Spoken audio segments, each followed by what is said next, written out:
Okay. Start up here. One, two, 1 2 1 2 1 2. Yeah. 1 2 1 2 1 2 1 2 1 2 1 2 1 dos 1 dos 1 dos. Let me store it. Hold on. Let's store that. The setting. Where is it? Is it stored? Good. We're good. Yeah.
Saving my butt.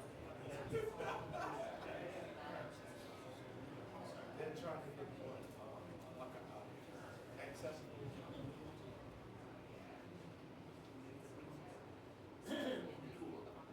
Visual eye, visual.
They were trying to kick us out too. The neighborhood, they want, you know what I'm saying? It was opposite from this.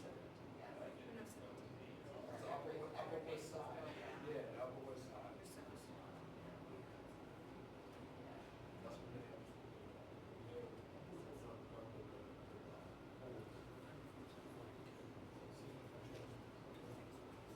They stopped it out.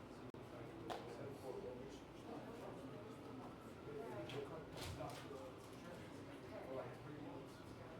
You couldn't train.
a little bit, and then Deputy Speaker will come here. See you guys.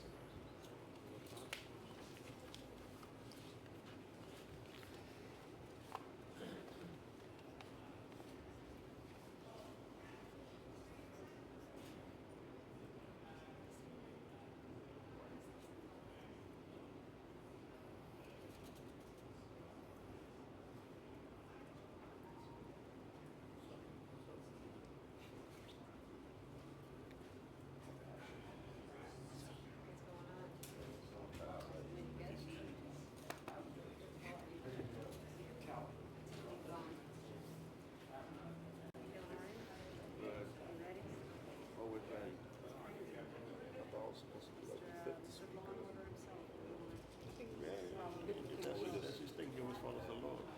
All of a sudden. Or maybe it's one of those things we got scared of soccer and speakers. We have to put first. Don't have to speak for the dear. You always smell like fresh laundry. She loves my laundry smell. All you have to do is don't dry, hang. It will continue to smell like Downy. How are you? Good morning. Good morning, everyone. My deepest apologies for being late. Is everyone here? Is everyone here? Are we? Is Pierina? Okay. I'm not sure. Okay. Is this thing on? Doesn't sound like it. Good morning, everyone. I'm Deputy Speaker Diana Ayala, and I am proud to represent District 8 in our historic Women Majority City Council. I want to acknowledge my colleagues who co-sponsored the package of City FEP's legislation that is now law. Council members Pierina Sanchez and Tiffany Caban. Their leadership has been instrumental in advancing our bills, and we would not be here without their efforts.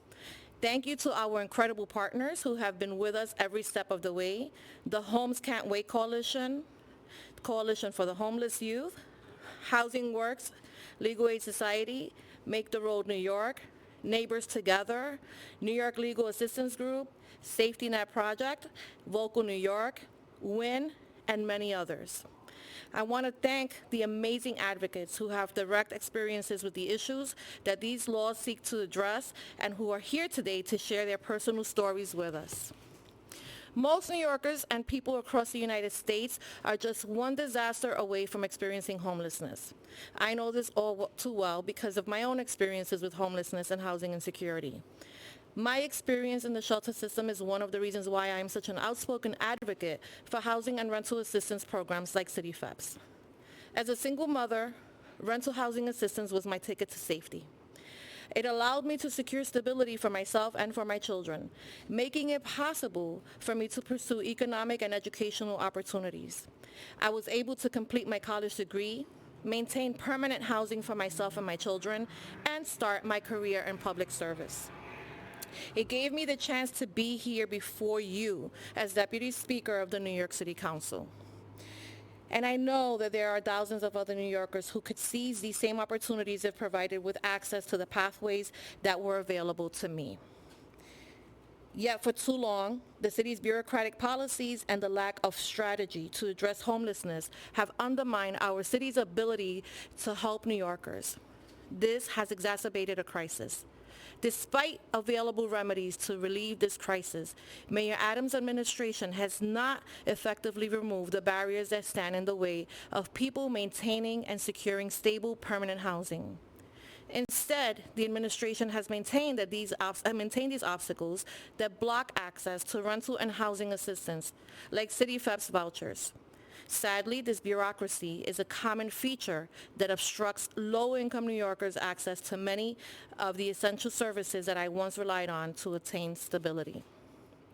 The lack of operational capacity and staff at the agencies responsible for the programs have also contributed to challenges, and this administration's budget and management decisions have only further impeded the success of these critical programs. The Council advance these new laws to help relieve our overburdened shelter system, create real pathways for people to exit them, and to help low-income New Yorkers at risk of eviction to remain in their homes instead of slipping into homelessness. As a government, it is our responsibility to take bold action to address these intersecting crises and help New Yorkers. These city FEPS reforms offer our city an opportunity to take positive steps in a new direction. It's a lifeline for New Yorkers, and they are relying on us to advance these policies. We do this work to help the people of our city, like those here with us today. Their experiences inform and guide our legislative efforts, and the laws that we enact are pivotal to their well-being and their ability to access opportunity in our city. We must implement these laws. We cannot afford to fail the New Yorkers whose lives would be improved by them. And so today it is important that we hear directly from New Yorkers about what these laws mean for their lives. I hope members of the media and the administration listen to truly hear their perspectives on why these new city FEPS laws must be successfully implemented. Thank you. With that, I would like to call up Sulaki Reed, New York City Youth Action Board. She's Sulaki? Is that who? No. Who's Sulaki? Is she Sulaki here? Oh, you're Sulaki. So you're Sulaki. Thank you. Okay. Good morning to you all. Good morning. My name is Zalaki Reed, and I'm an ambassador of the New York City Youth Action Board. I have tussled through homelessness since the age of 17, navigating both the DYCD runaway and homeless youth and DHS shelter systems. I can attest to the insufficient voucher support received in RHY system and to the poor, humiliating living conditions inside of DHS. A discouraging reality I've often seen is people having to apply for a voucher, then waiting 2 to 3 months to receive rejection, then to have the voucher abruptly close, leaving with the same hope it had brought in, and no alternatives. Young people should not have to be forced to subject themselves to a poorer living circumstance like I have experienced in DHS, just for the city to consider them eligible to be homeless, so they could be eligible for a voucher. Solely linking housing opportunities like city FEPS to DHS is mentally taxing, unjust, and just wrong. We cannot wait until young people are in the worst of conditions to set the bar of eligibility there. Youth in DYCD RHY programs are just as homeless as their peers in DHS shelters and should be given the same opportunities. The mayor not implementing these laws to give the youth in DYCD programs access to city FEPS goes against all of the advocacy the YAB did to get the laws passed in the first place. That's a slap in the face to me and everyone in the YAB, and it shows inconsideration on many levels. Certainly, the unjust and burdensome reality confronted by numerous young individuals in RHY and DHS systems is undoubtedly a problem that may persist for future generations if we do not act now. I thank City Council for stepping up to address the needs of young homeless people through this comprehensive package and bills.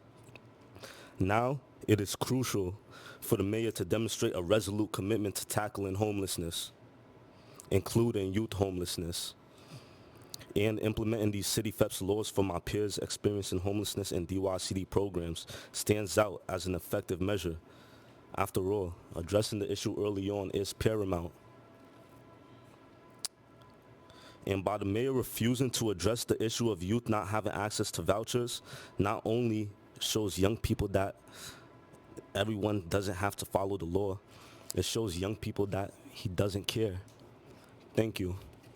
Thank you. We will now call up Milton Perez from Vocal, New York. I knew I was next. I'm always shocked. Yes, my name is Milton Perez, coming today from Brooklyn, but I represent the Bronx, Puerto Rico. That's what I always say. I spent over 5 years in the shelter system. Actually been in Brooklyn maybe 10 years now. And the reason that I always say over 5 years, because I kind of stopped counting at that time after 5 years.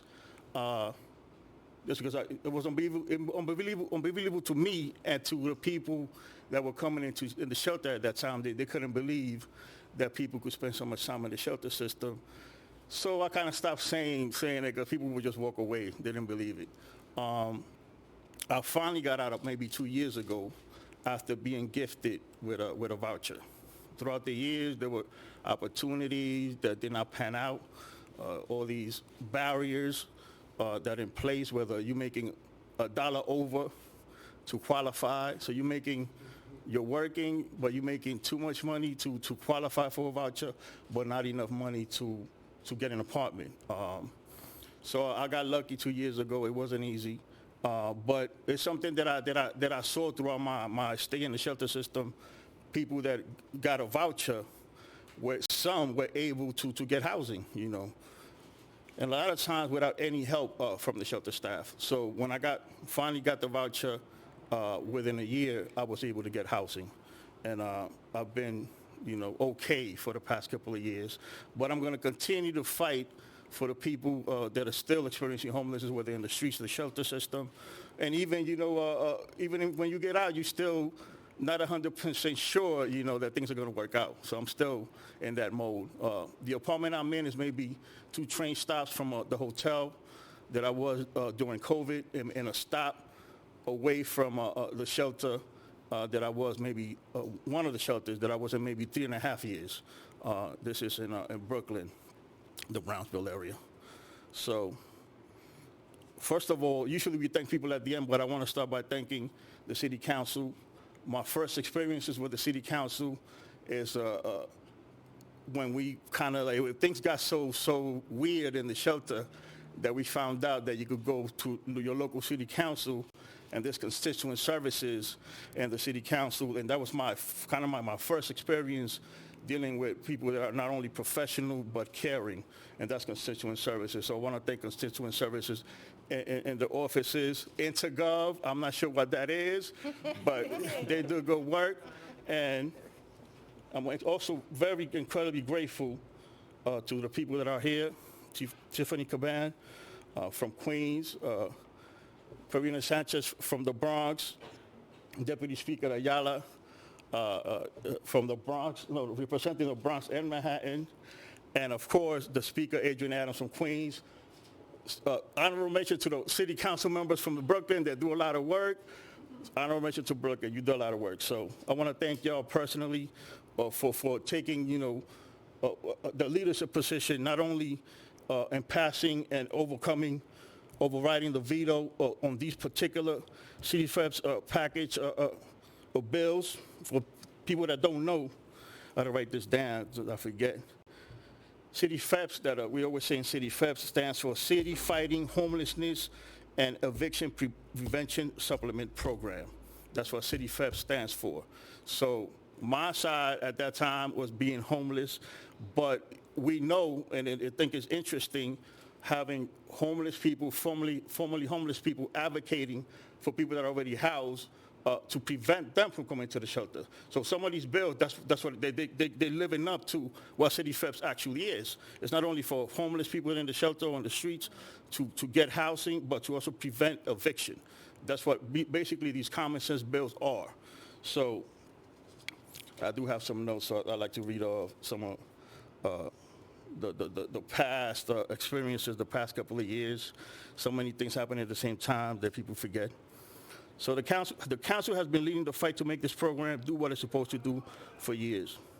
It was because the council worked with advocates to pass local law 71 that I know as Intro 146 in 2021, raising city FEPS rental payments to market rate. So the city FEPS voucher has risen from 900 and something to 1,200 and something to 2022, just keeping up with the market, so people are actually able to, even though the rent is crazy, to actually get out of the shelter. And these numbers, you know, sound, you know, 2,000, now it's 2,500 or so. It's nothing compared to what we actually spend to keep people warehoused in the shelter. The numbers, those numbers are insane. Voucher holders like myself are no longer priced out of apartments by being given a voucher that could barely cover half the rent of the available units. Vocal New York, which I'm part of, I'm a leader in the homelessness union, alongside our coalition partners, some that are here, have been focused on improving City FEPS into the most efficient rental assistance program there is. City FEPS at the moment is the best tool that we have to get people out of shelter. And as we know, some tools need to be sharpened and oiled to work properly. So it needs to keep improving. It needs to keep expanding to cover as many people as possible. So basically, rental assistance for people that need it the most.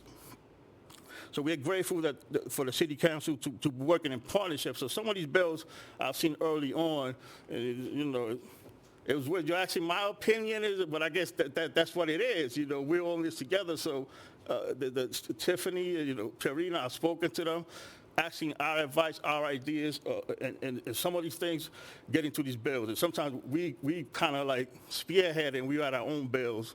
So thank you for that. It's much appreciated in your leadership. And these particular City Fest bills, and there's more to come.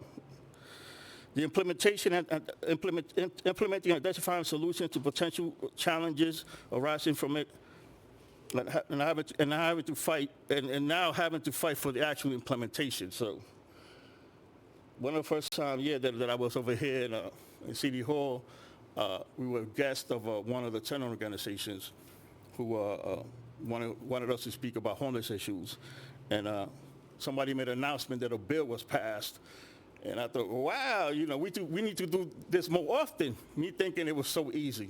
Getting these things done are not easy. It takes a lot of politicking, a lot of talking behind the scenes. So it's much appreciated the work that you've done to get things to this level.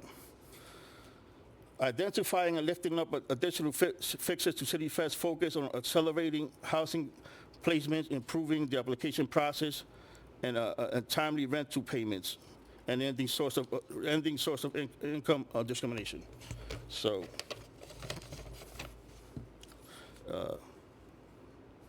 this is and thank you for the folks at Vocal helping me, get my thoughts together and writing this down.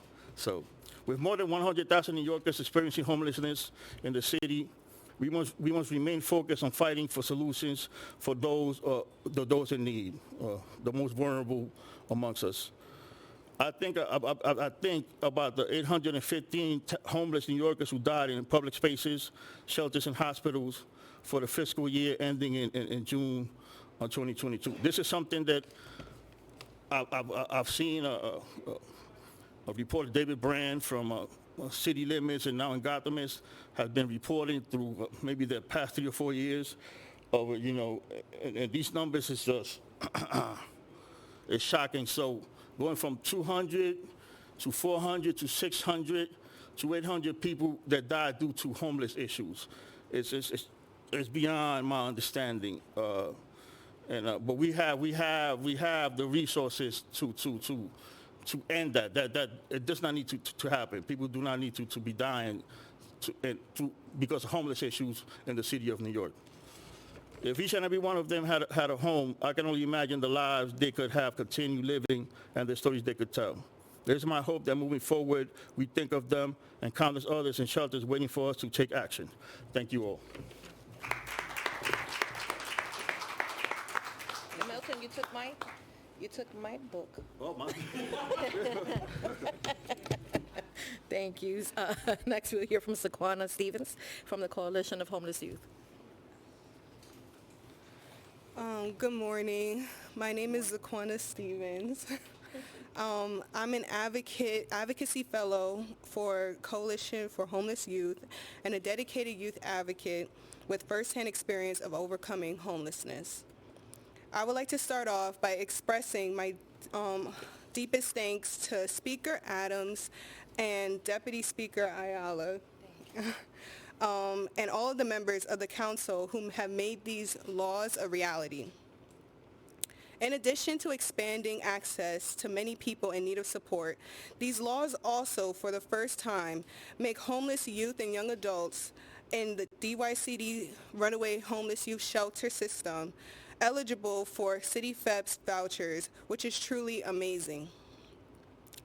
And to make it more, and that makes it more infuriating that the mayor is refusing to implement them.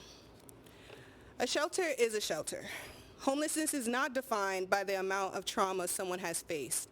We should strive to lessen the mental and psychological traumas of homelessness by providing different avenues to exit the system into housing.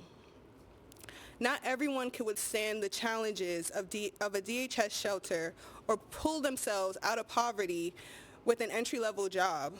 The experience of homelessness is more than enough to qualify for the basic right of a home.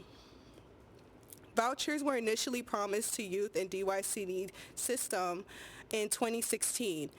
And since then, more than 10,000 young people have been discharged into homelessness. I was one of those young people whose time experiencing homelessness was extended at least 2 years because I didn't have access to city FEPS in a DYCD shelter. Every year counts, every month. To someone in the shelter system, every day matters that we are closer to securing housing. When I became homeless as a teenager, it took me 7 years before I was finally able to secure stable housing. That was 7 years too long. And as I stand here before you today, as a voice for the young individuals navigating the challenges of the shelter system alone, I can tell you firsthand that not giving access to vouchers simply because they are not in a DHS shelter is not only wrong, but it's cruel. The mayor regularly declares how much he cares about young people in this city, and these laws put those declarations of care to the test, a test that the mayor is failing. We know how to solve youth homelessness. It's a policy choice that it persists. The mayor refusing to implement these laws is yet another example in the long history of how our city is failing homeless youth. Young people need and deserve housing, and they need a leader who will actually get stuff done for them, not just talk about it. So I ask you, Mr. Mayor, are you going to get stuff done for homeless youth? Or are you okay with thousands of more having to suffer prolonged homelessness in the youth shelter system on your watch? Thank you.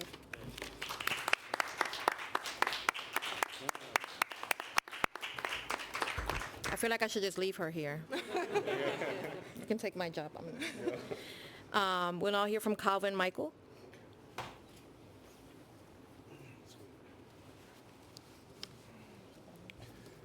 Hello, my name is Calvin Michael, and I'm a City FEPS voucher holder and a leader with the Safety Net activist. I also represent the disabled in the city shelter system. I've been disabled for 9 years. City FEPS is the reason why I was able to get out of the shelter and finally get into permanent housing. I'm here today to say that we need the mayor to implement the laws now. These laws will help to more homeless people get out of the shelters and finally get permanent housing. When I was in the shelter, I saw how long people were stuck in the system. I met people who are stuck in the shelter for 2 years, 3 years, 5 years, and even 10 years in the shelter system. The conditions were terrible. For a while, I was at Clark Thomas Men's Shelter on Randall's Ward's Island, better known as Gladiator School. When we raised the voucher amount in 2021, we finally held out to get sheltered into the permanent housing.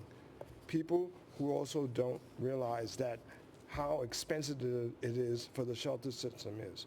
Do you know that it costs $4,000 to $10,000 to house someone in the shelter system? It is in the shelter where it would cost only $2,000 to actually house them in an apartment. People who are stuck in these shelters today with no way to get out because they can't get a City FEPS voucher, and people will be evicted from tomorrow because they cannot get a voucher they are now eligible for. That isn't right. The City Council passed these bills back in May. after the mayor vetoed them, and we had to overturn the veto in order for them to go through. I was actually at that city council meeting in May when the laws are put into place. And now I'm back again to say to the city and to the commissioner and to the mayor, we need you to know to follow the laws, okay? I mean, Mayor Adams, once you're a New York City police officer, you should know how to follow the law, okay? There are thousands of people like me who need city FEPs to get out and who cannot get the voucher because the city won't follow the laws. Thank you.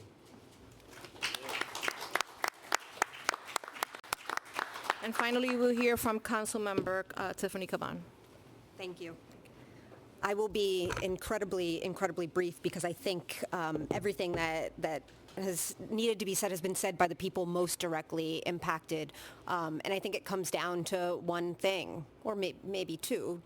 One, if it saves lives, we say this all the time, if it saves lives, it's worth doing. And we cannot state enough the level of trauma and the long-term impacts of the experience of homelessness. And we also can't say enough that it does not have to be this way. As was wisely said by our young leader here, it's a policy choice. It doesn't have to be done. And so instead of talking about housing, the issue, the impacts, I want to talk about politics and executive leadership.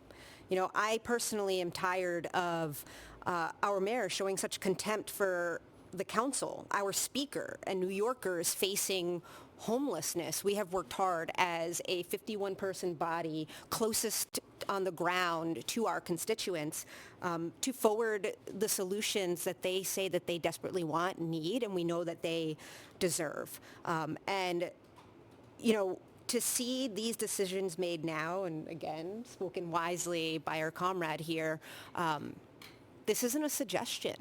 This is the law of our city that is being flouted by the mayor, the executive leader. And so right now, it's also about our leadership, protecting our democracy, and making sure that the people's will is not only just given lip service, but it's implemented the way it needs to do. This legislation is not a helpful suggestion. It's the law of the land, and he is obligated to implement it. And so we are going to continue to fight back on this because the housing crisis is too critical for the mayor to turn his back on New Yorkers who are in urgent need of his help in this moment now. And we've done the fiscal analysis. We know that this is the more prudent and cost-effective approach, a housing first approach, and it's time that we're taking that approach. And so I'm just really grateful to continue to be in this fight with y'all, and thank you for sharing your stories and your experiences, and thank you for your leadership, Deputy Speaker. Yeah. So we'll take a few questions, but I want you to take a really good look at the face of homelessness in New York City and how we arrived at these bills was really with the feedback of those of us who have been impacted, who have been in the system, who have been stuck there, who know better.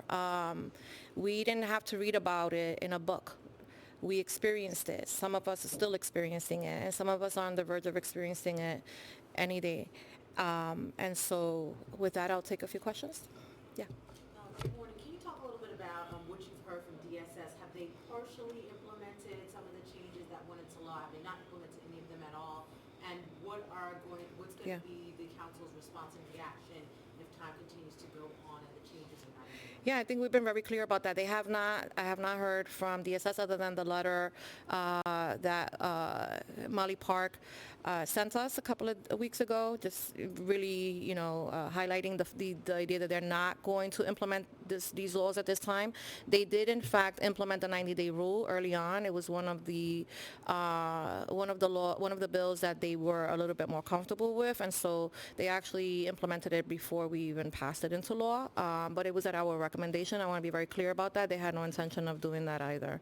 At this point, the administration has been given notice by the Speaker of the City Council that they have until the 7th of February to respond and to implement this law, or start, I guess, looking at ways of ramping up the escalation of vouchers. And if that does not happen, then we have every intention to sue. And what parts, I know you mentioned the Pressercallingadams will they have implemented? What specifically have they not implemented? Specifically, the to make a big expansion. difference? Sure, the expansion part of this package was really important because right now, in order for you to qualify for city FEPS, you have to actually be in a city shelter, which is very costly, as you know. And so the idea behind the package was to, one, assist families that were on the verge of eviction so that we didn't have to absorb the extra cost of housing them in shelter, but also that family didn't have to go through the trouble of having to identify a unit, right? We've heard time and time again that the number of available units is very scarce, and that's the problem here. But that's, there's some truth to that, but that's not the entire story, right? It's very nuanced. And in these cases, we have families that have an apartment that need subsidized housing, which we're not building, even when we're building affordable, who do not have access to public housing, do not have access to Section 8, and this voucher would be life-saving for them. And that's the part of it, I think, that the administration is not necessarily getting and objecting to, even though according to their own records they have about 10,000 people already in the shelter system that qualify, with over 50,000 New Yorkers that are stuck in shelter. That's not a huge number, but it's a necessary investment in the future of New Yorkers in need, and also will help to reduce not only the census but the amount of resources that we're investing in housing families unnecessarily for years on end. Oh, yes, a little. So back there. I can hardly see you back there, Emily. How much is the administration's math and issue almost every conference Yeah. put an IBO's estimate per voucher Yeah. cost to be inflated on their part? Yeah. So the same argument is in effect about budget cuts as a whole. Yeah, I mean, I think that they're estimating 17 billion. In the next 5 years, I don't know where they're getting those numbers. To be honest, I don't think that there has been any consensus amongst any of the groups that are trying to, do the math. But they're sticking to that, and this is the problem, is that, we have a responsibility to draft and pass laws that help everyday New Yorkers. Their responsibility is to enact those laws. Right now, they are not in compliance, and they are derelict of their duties to do so. They need to get it together, and they need to figure out a plan to ramp this program up, whether that is 10 vouchers extra a week, whether that's 100 vouchers a week. This is law. They have to comply, and we're ready to go to court. I think that's a demonstration of how important this is to us. Yes, I'm sorry. You go first. I'm sorry. No. I was going to say that, Yeah, you have to. well, yeah, it doesn't take much to be homeless. Yeah. I'm a graduate of Columbia University. Come to- 2000 come- I'm a graduate of Columbia University, 2006, and I was homeless for 7 years. So it doesn't take a lot. You literally only like about 1 or 2 paychecks to being homeless in New York City. So I just wanted to mention that Yeah, to you guys, that's right. okay? Thank you. Yeah, and I just think taking a broader approach to what our budget solutions are really important to give you sort of a different kind of example. But you can identify a problem, and there was recent coverage on this around the mayor of quote-unquote juvenile delinquency recently, right? And so if we can agree that there's an increase in that, or that there's a problem that we need to quote-unquote solve, you can go about this different ways. The way that the mayor has chosen to go about it is to put funding into increasing the capacity of juvenile detention facilities, but cutting funding for youth employment programs that we know is proven to reduce juvenile delinquency upwards of 30 to 40%. And so when you're looking at like the cost of things and where you put money into solutions and whether you are actually making the progress that you need to be doing, I think it's the same sort of thing with this kind of package. It's really important to talk about housing first, understanding that it is not going to loop people back into homelessness. And I just want to add, because yesterday there was, and I think I can't miss the opportunity to really address that. There was an article by the Daily News editorial board yesterday on, the council's responsibility to also ramp up the development of housing in order to, create the number of available units. And I want to just add that this body has done an exceptional job of passing, many land use projects that truly reflect the needs in our community that have been sitting at HPD's desk for years on end because we have no financing to do those. So as we're having a broader discussion about the need for development in the city, I really don't want to lose sight of the fact that there are already approved projects that are sitting there waiting in the pipeline for funding, and they're ready to go. So, I thought that was important to also mention. All right, Randy? Thank you. Thank you guys so much for coming. Thank you. You did a good job. All right, you want to apply for my job? Where do you live? Where do you guys live? I need somebody to replace me. I just wanted to introduce myself and say you are exceptional, powerful, just incredible. Thank you.